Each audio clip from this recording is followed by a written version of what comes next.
Let's talk about paragraph 5, earnest money. A lot of blanks in here, but it's simply this. The seller is most likely going to want the buyer to put down some earnest money. Okay? Earnest money is normally held it's in a lawyer's trust account or in the broker's trust account, either one. But it has to be in a trust account because it's nobody's money but the buyer's until the transaction closes. And then it's normally just accounted for on the HUD or the settlement statement. Now, this particular contract tells you a total amount and it splits it into payments, which you may think is weird. But let's say that the buyer is going to put down $5,000 in earnest money. Maybe he has $1,000 in his checking account and he either wants to cash in a CD, pull something out of a stock account that takes a couple of days to do. Well, he may not want to pull that money out until he finds the house that he wants and he wants to actually deposit the earnest money. So it gives an opportunity for you to put some down now, some later, and it has a date, a particular date, 6 p.m. on a certain date, that earnest money will be delivered to whoever the escrow agent is. Okay? It's either going to be, has a place for you to check, whether it's a check or whether it's cash or other.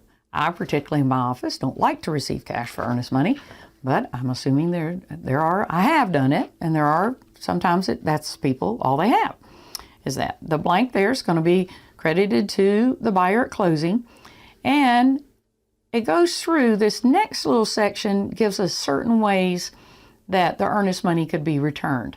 The simplest way for you to understand the earnest money being returned is in the bold paragraph. Okay. It says that the parties understand and agree that under all circumstances, including default. So the other language up here that has a lot of language that can be confusing really isn't that important to you.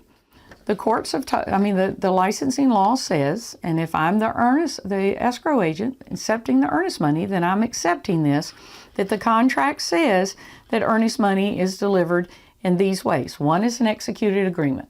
The contract's falling apart. Buyer and seller says, we both know it's falling apart. We'll just sign an agreement. Please give the earnest money back too. And at that point, that agreement would tell the attorney whether to give it to the buyer or to the seller. It can be going to court, a court of competent jurisdiction. If you can't decide on who gets the earnest money back, you can go to court. And a couple of years later and lots of money later, if somebody the judge will say, this is who gets the earnest money. Another way is to go through mediation.